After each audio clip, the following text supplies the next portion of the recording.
morning. Welcome to Convocation at Albright College. Would you please join me in prayer? Great God of heaven, you created an amazing world full of life and substances and processes. We give you thanks for providing these endless objects of study.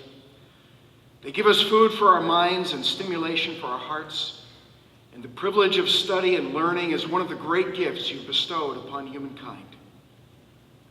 You told us in your scriptures, when I look at the night sky and see the work of your fingers, the moon and the stars you set in place, what are mere mortals that you should think about them? Human beings that you should care for them. Yet you've made us only a little lower than God and crowned us with glory and honor. We also know only too well, O Lord, how natural disasters and human evil can turn the world into a frightening and chaotic place. So grant us strength then today to pursue our work of learning with an eye for beauty, for awe, for mystery, for intelligence, but also that we may invest this privilege of learning toward resisting and overcoming evil, providing comfort and knowledge for those who have been harmed, providing a voice for the voiceless, standing for truth, justice, compassion, grace, and mercy, which alone find their source in you. Amen. You may be seated.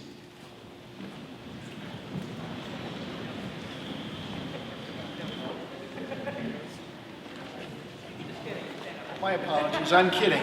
You may not be seated. Please stand up.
Now you may be seated.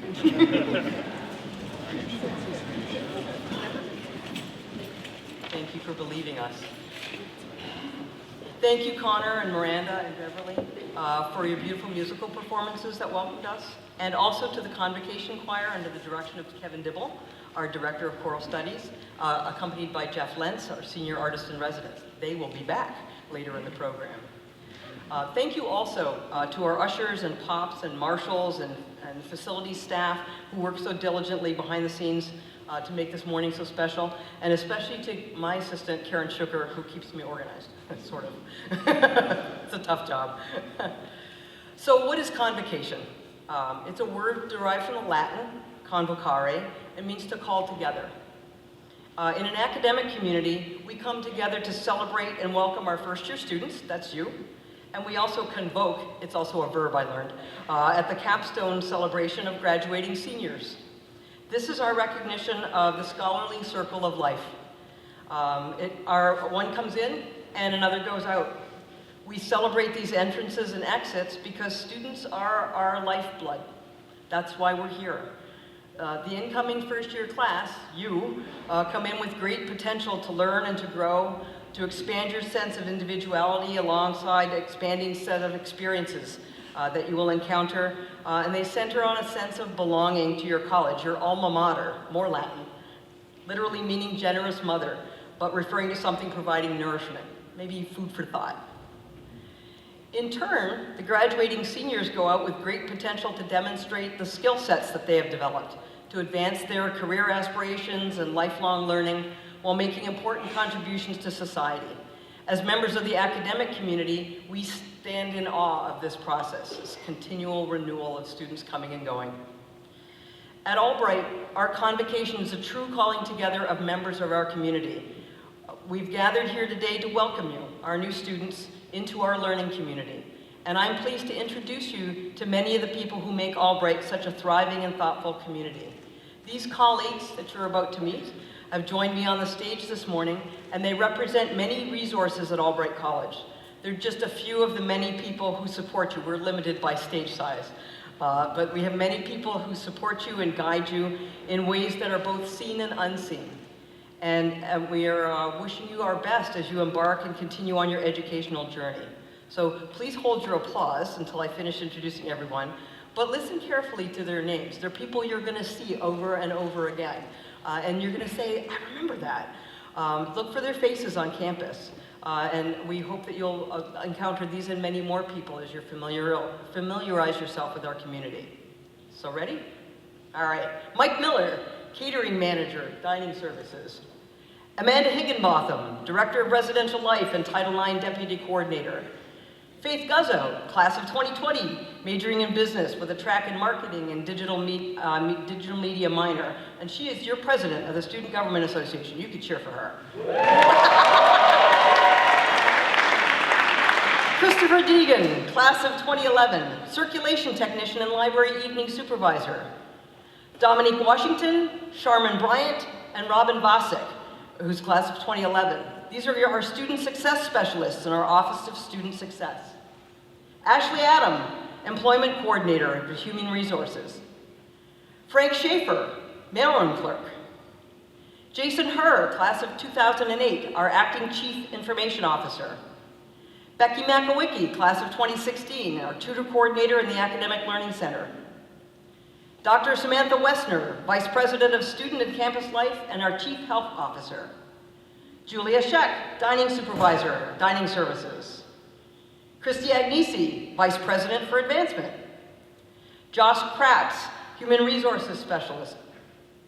Janice Luck, Class of 1996, Head Women's Basketball Coach and Co-Director of Athletics with Rick Ferry, our Head Men's Basketball Coach. Jack Lafayette, Director of Institutional Research. Lana Hoffler, Class of 2017, Executive Assistant in the Office of the President. Nicole Christie, Associate Director of Admission and Special Populations.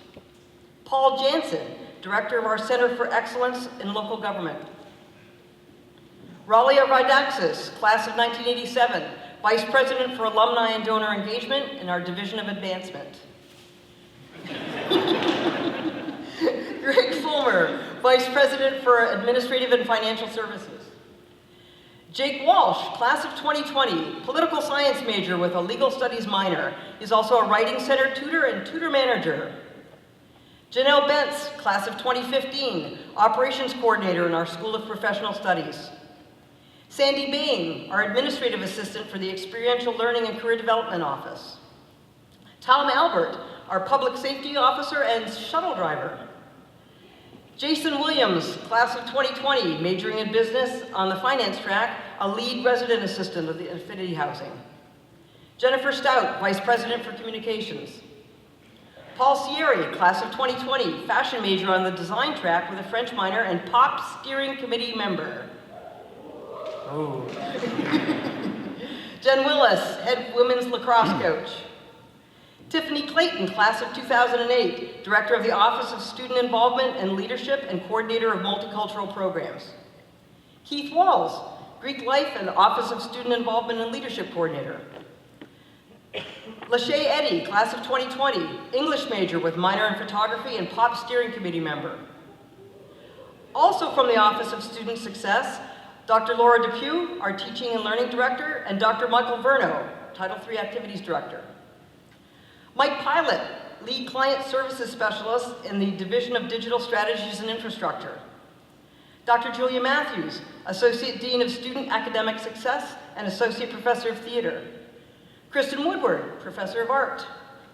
Dr. Rob Seasongood, Associate Dean of First Year Experience in General Education and Professor of Religious Studies. Our chaplains, Reverend Dr. Suda Alat, Reverend Ibrahim Bangura, and Reverend Dr. Mel Sensenig. Our mace bearer, presenting our long-serving and tenured faculty, having served on Albright's faculty for 31 years, Dr. John Pankratz, Professor of History. Always applaud for the man carrying the mace. Representing our new faculty who have joined us this year, Andrew Janikowicz, Assistant Professor of Accounting. Representing our Board of Trustees who are diligent and devoted stewards of Albright College, Ron Schiess, Class of 1985, Scott Keaton, Class of 1988, and Dr. Sharnita Ziegler-Johnson, Class of 1992. And finally, let me introduce the 15th President of Albright College, a proud Albright graduate, Pennsylvania native, and distinguished scientist, Dr. Jackie Fetro, Class of 1982, Professor of Chemistry and Biochemistry. Dr. Fetro is beginning her third year as Albright's president to lead us forward in an inclusive, thriving, and equitable community committed to the success and well-being of every Albright student. Dr. Fetro.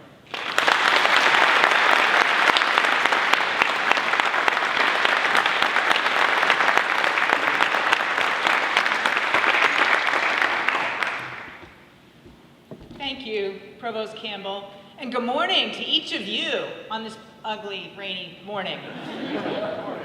I want to extend my welcome to Albright students, faculty, and staff who join us today. And I especially want to welcome the class of 2023 and other new students, including transfer and international students. A special welcome to each of you to our wonderful community.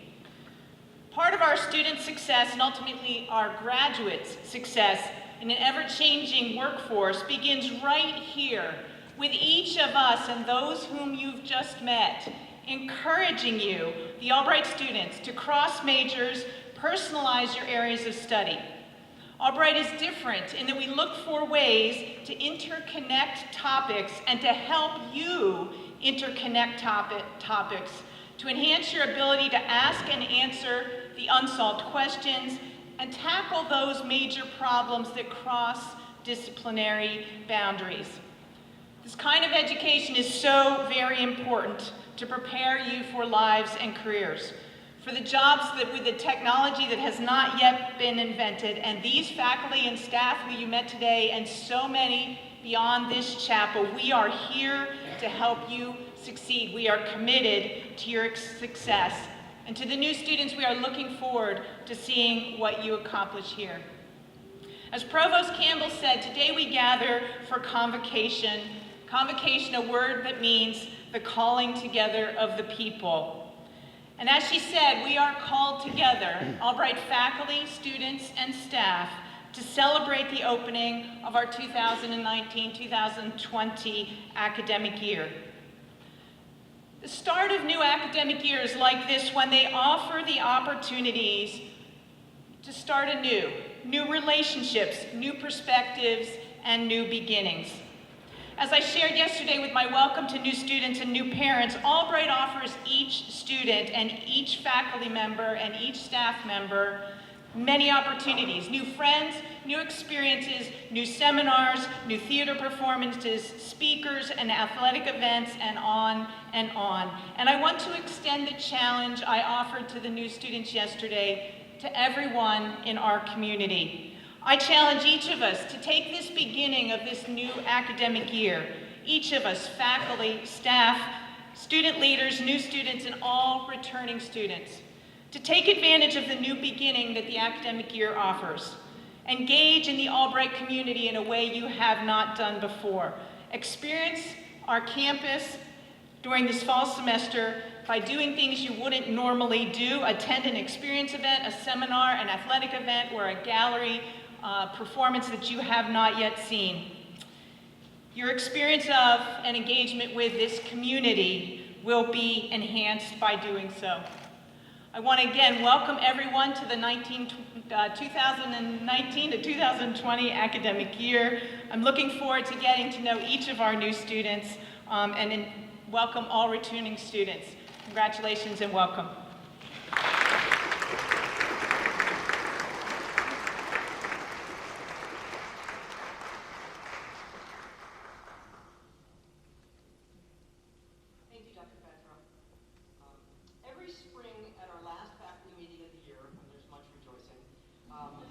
We take time to honor faculty members who have made outstanding contributions to teaching and in their professional fields. Faculty are nominated for these awards by students. I know also by other faculty, and it's a great honor to be recognized in this way. The Class of 49 and/or Professor Sherp Award for Faculty Scholarship is awarded to honor a faculty member who best exemplifies commitment to scholarship and creativity, especially as it pertains to a specialized and recent body of work. Can't bring in everything from the past 100 years. That'll be recent. Our 2019 recipient was Professor Kristen Woodward. She is an accomplished and prolific artist. Her paintings, prints, and mixed media works powerfully address issues such as animal welfare, environmental stewardship, and domestic violence. In addition to numerous solo exhibitions and group exhibitions of her work, appearing in both national and international venues, Professor Woodward also brightened the walls of West Reading through commissioned murals that celebrate the neighborhood's history. It is my great pleasure to introduce Professor Kristen Woodward for today's convocation with us.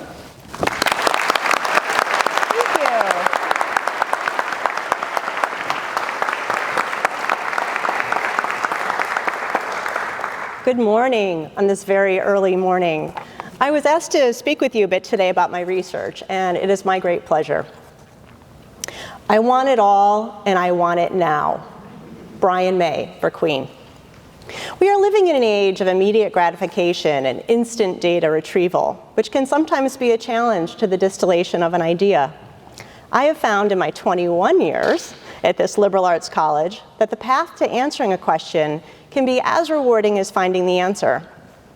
I came to Albright from a background of traditional fine arts study. Never in my wildest dreams did I imagine I would eventually team teach a course on the history of Latin American graphics or gender in the visual arts, let alone travel to Costa Rica with a biologist to develop a course on art and ecology. But over the years, I grew to form relationships with colleagues from diverse areas, which allowed me to see creative intersections of our disciplines and how a synthesis could evolve. My own practice still revolves around painting and printmaking, but the conceptual underpinning for the content borrows heavily from areas outside of the arts. Last year, for example, I made a series of paintings on commercially printed gun targets entitled 50 Ways to Leave Your Lover. The topic of my artwork has long reflected predator-prey relationships and has been further shaped by current events and personal impact from gun deaths and domestic violence. I found paper hostage gun targets that featured a photographic image of a man pointing a gun to a woman's head. I went to work on them, painting and collaging other images over parts of their bodies. I was determined to have 50 works in the series, and even convinced a local gallery to exhibit them in their entirety shortly after making my 10th one. The first 20 were easy. I changed the physical characteristics of the two individuals, superimposed flags, flowers, ads for diamond rings from bridal magazines, Uncle Sam, iconic cowboys, and my own dental x-rays over the female hostage. The next 10 came at a decidedly slower pace. What did I really intend to reveal that couldn't be expressed in a short soundbite? In those pieces, the gunman, or sometimes hostage, would disappear completely from the finished artwork, their presence unseen but still felt in the context of the other works.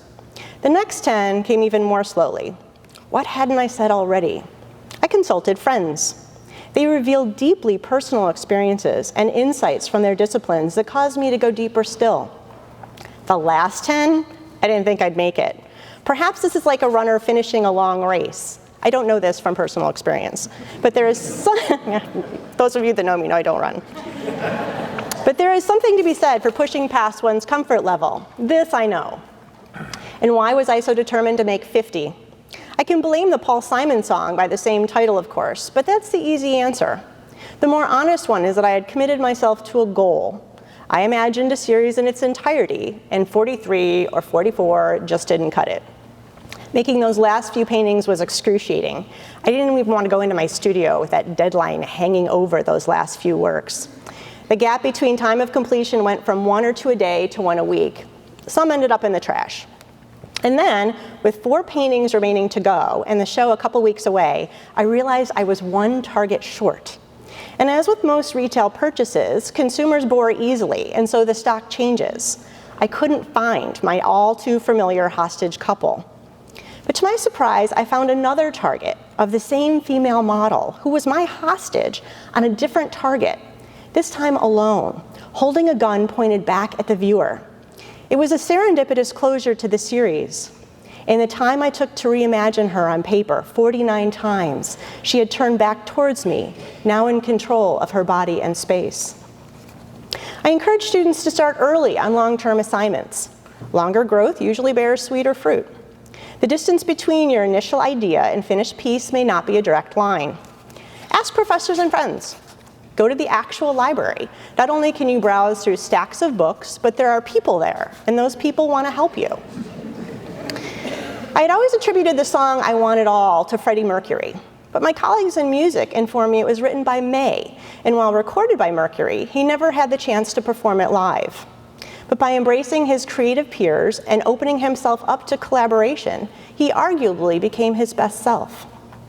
Don't rush through your time at Albright. You will, as I have, encounter wonderful people who can introduce you to topics and ideas you might never have explored on your own. Go to experience events.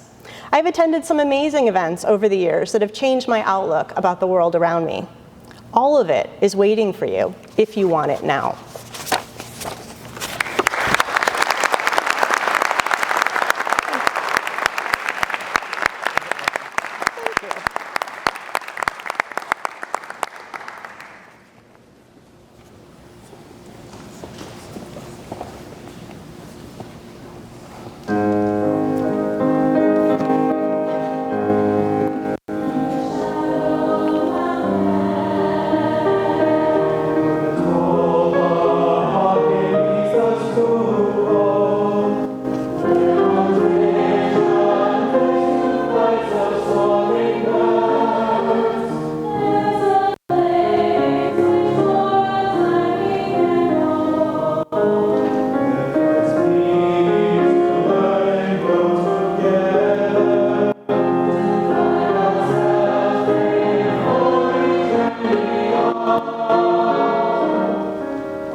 door. But you're thinking, who, me? I just got here. It's very early. I'm tired. The pops had me up late with Mike Green's 4 stages and Playfair. I haven't really even unpacked yet. And it's really early to be doing this today. I hear you. I talked earlier about the great circle of academic life, and Professor Woodward talked about following your dreams and aspirations. We're trying to welcome you today with this convocation and thinking all the way to sending our celebration of graduation. It will be here before you know it. Hey, Pops! Hey, what? Does it seem like 3 years ago, seniors, that you were here for convocation?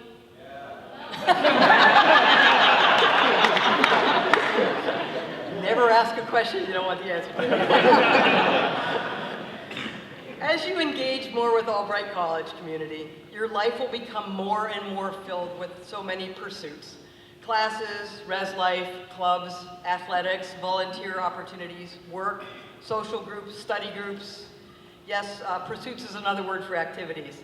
But when I suggested that as my theme for today, I was really thinking about the chasing the dream kind of pursuit. You know, pursuit of knowledge sounds way more academic. You've all come here pursuing something, whether it's just the next step after high school, or your dream job, or the opportunity to learn more about your field of study. It's a kind of quest, and pursuing implies that you keep moving. Nothing ever stays the same. It's either getting better, or it's getting worse. So keep moving. That sounds easy, but there will be hurdles and challenges. There always are. And it will be important to figure out your next steps to pursue in overcoming the hurdles. The important thing is just to focus on the next steps, not the entire journey all the time, just the next phase. I remember very clearly my first semester, even though it was a long, long time ago. I was taking all the steps I had taken in high school. I joined some clubs. I was involved in athletics, and I was just cruising along and going to my classes. And I was crushed by my first set of exams. And I was really embarrassed and kind of humbled. For the first time in my life, I had to figure out a new approach to my path. My parents didn't go to college. My father was the eldest of 8 children, so after he finished grade 6, he started working to help support his family. The story is that my grandfather told my mother that she couldn't date boys when she was in school, so she quit in grade 11. I'm like, really? That's an option? I learned a lot of things from my parents. My father taught me a lot about people and how to work with them and how to work hard. My mother taught me a lot about attention to detail, and probably that I should have been allowed to write left-handed, given that my handwriting was never as perfect as hers. But my parents didn't know about college. So when I got crushed, I didn't know where to go.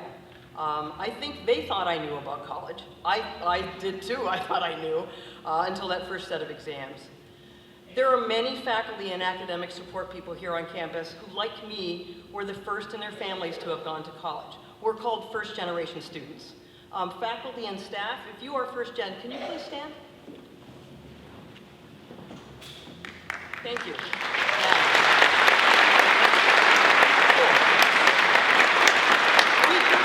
We all figured it out, lots of different ways, but we figured it out.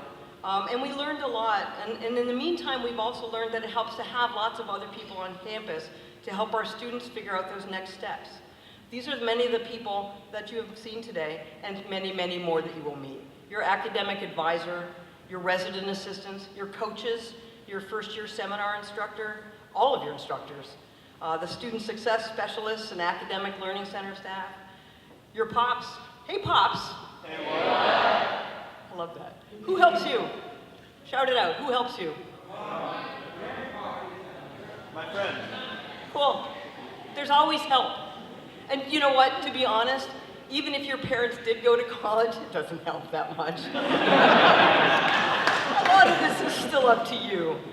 Your journey is unique. You'll hear a lot about their stories. Oh, I remember when I was, yeah, I know.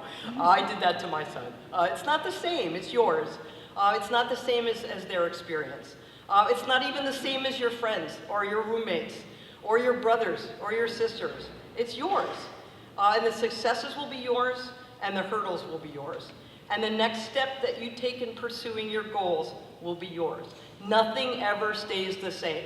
It's either getting better or it's getting worse. So the trick is to keep on moving. Don't lose sight of your academic pursuits. Whether you see a clear path before you today or if you don't know exactly what those pursuits are just yet, we're all in this together.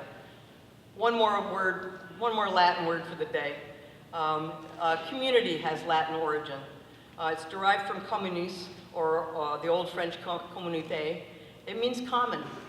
We're all in these pursuits together. That's the thing we share in common. We share a common academic quest. So welcome to our Albright community. It's my great pleasure now to reintroduce your SGA President, Faith Guzzo, class of 2020, who's going to lead you in the call to the incoming class. Faith?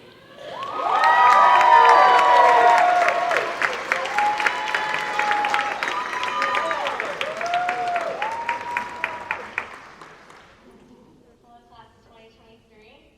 We are so excited to welcome you to our Albright community. Welcome Weekend is an impactful and important experience that you can take with you throughout your entire college journey and beyond. You're embarking on a ride that is like nothing you've ever experienced, and you're going to learn what it means to be an Albrightian, and you're going to grow in your compassion and your confidence. Your college experience will be defined by what you do with it, and you'll have to put forth the effort to get involved, meet with your professors, cultivate friendships, and stand up for your values. You will grow in ways that you've never imagined, and you'll contribute to Albright in so many different aspects. I challenge you now to live the values that you'll learn about during Pops Weekend. I challenge you to be kind to your professors, your classmates, administration, and yourself. And I challenge you to make the most out of this experience, and I can't wait to see the impact that you guys make on our campus and on the world. So right now, you're gonna take these papers that you got when you were coming in, and on the back, we're gonna do the call to action. All right, so, you guys ready? So as a formal commitment to your part as a student and member of this community, I'm asking you to join me in making the same pledge I made when I first arrived at Albright. So please stand up, and we're going to start with we offer. We offer you the possibilities of personal transformation from a fully engaged student life at a liberal arts college. You must accept the challenge of making this happen for yourself and promise to help maintain the atmosphere needed for all of us. I accept that I today become an important member of the past, present, and future of Albright College. I accept my responsibility for my own social, intellectual, and spiritual growth at Albright College. I pledge to leave Albright a better place because I was here, and I commit myself to the ideals and promises expressed today. Albright's future begins now and includes me.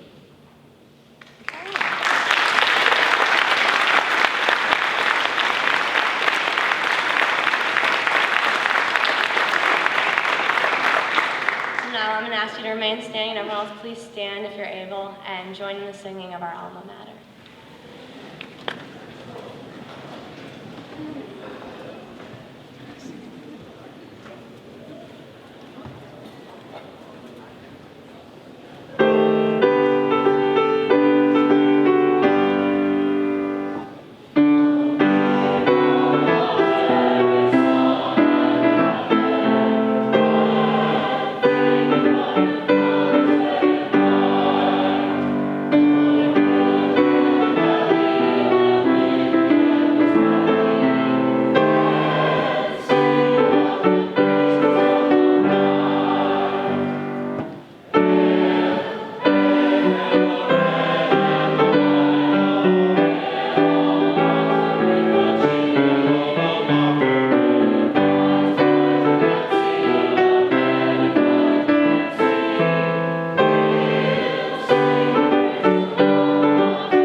as Faith said, I really want to re-emphasize that. The future of Albright begins now. And I believe Albright is going to be a better place because you were here. I also believe the world is going to be a better place because you are here. And I want to leave you with this ancient blessing, as education is both ancient and relevant. Would you bow your heads with me? May the Lord bless and protect you. May the Lord smile on you and be gracious to you. May the Lord show you his favor and give you his peace. May the Lord give you a unique experience in ways that exceed all your expectations. May he guide your spirit, mind, and body. May he fill you with hope, joy, and wisdom. May your days here at Albright and the days yet to come be filled with divine mercy and favor. May his love for you be so assured in your life that nothing can persuade you otherwise. And may this school year be the best school year yet. In Jesus' name, amen.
We should do like a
Ha ha ha.